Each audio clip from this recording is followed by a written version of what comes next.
हवा के साथ उड़ गया घर इस परिंदे का, कैसे बना था घोंसला वो तूफान क्या जाने।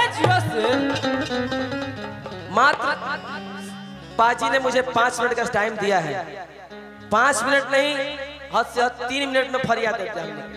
हम तो चाहते हैं कि 2 मिनट में फरियाद दिया, लेकिन मात्र 5 मिनट तनी शांति बनाकर रखी सब है जे भी बा। और आपसे चाहूंगा, निवेदन है कि आप तो भाई हिंदी समझती हैं ज्यादा, लेकिन भोजपुरी हिंदी दोनों मिक्स रहेगा उसमें। के दिलवा में सपना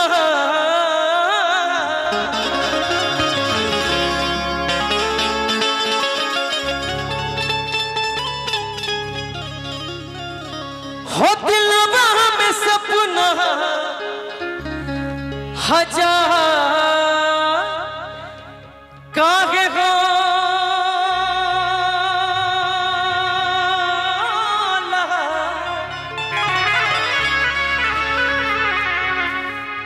कि प्यार को चीज हट प्यार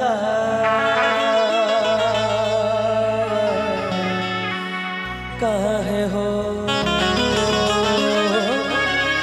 भैया तब से मैडम थोड़ा मिजाज भैया, थोड़ा सा 5 मिनट से ध्यान से सुन लीजिएगा। सरदार जी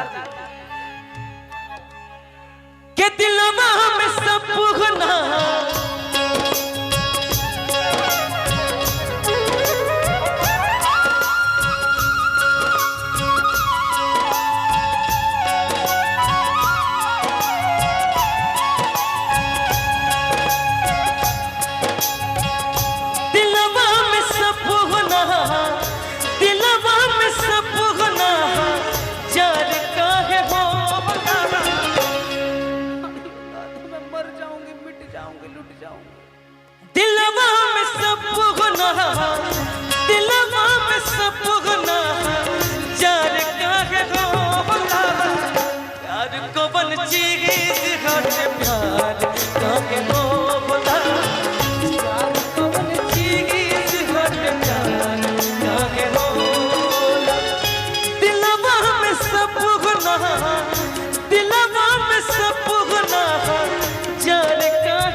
इसको कहते हैं भाव, इसको कहते हैं भाव। जो ना समझे उसको समझाना ही भाव कहलाता है। ये दिलवा में सपना, दिलवा में सपना यार काहे होला, हर को बन चीज हट प्यार काहे होला, प्यार को बन चीज हट प्यार काहे होला। और इस दिल में क्या रखा है, और इस दिल में क्या रखा है, तेरा ही नाम लिखा रखा है, तेरा ही नाम लिखा रखा है। चीर के देखो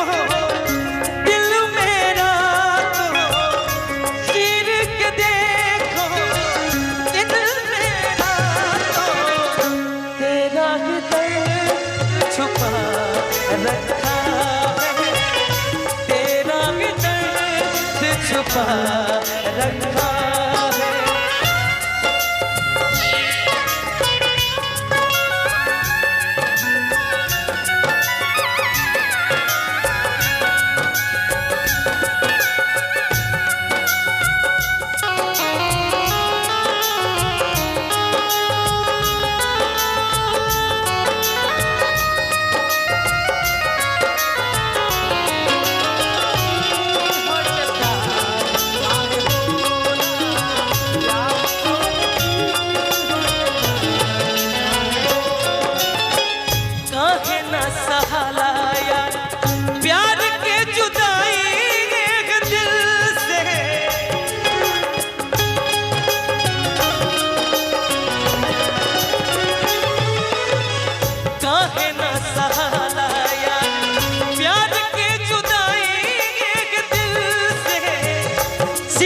सताई दिला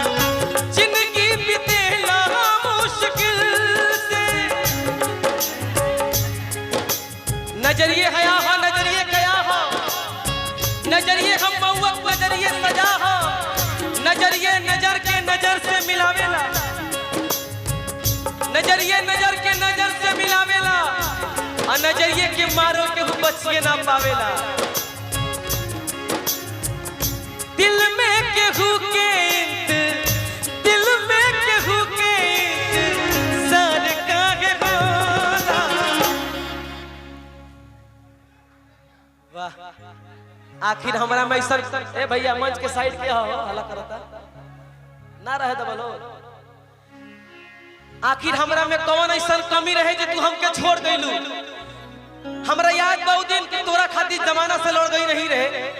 आज ते हमरा के छोड़ के जा तरीस कि जाई है मनावो जा घट घट ना ऐसन ना। जाई है मनावो जा घट घट ना ऐसन ना। तोहर शादी मोर श्राद्ध ना कर मारी जाए। तोहर शादी मोर श्राद्ध ना कर मारी जाए। रुकिए रुकिए इधर आइए बैठिए।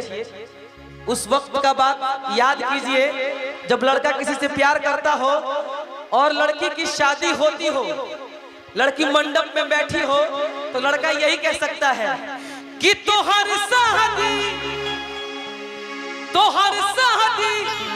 हर की मोर श्राद्ध ना कर मार जाए। हे भगवान अरे की भगवान ना कर सए के दिनवा लहर। भगवान ना कर सए के दिनवा लहर जाए। ओ भगवान ना कर सए के दिनवा लहर जाए। वाह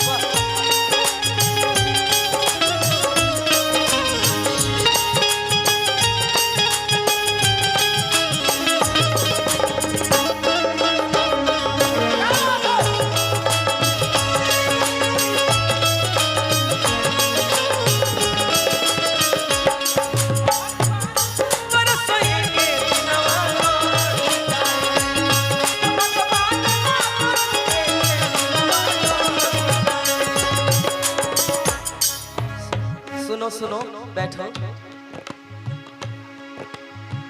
बिजली के बिना जैसे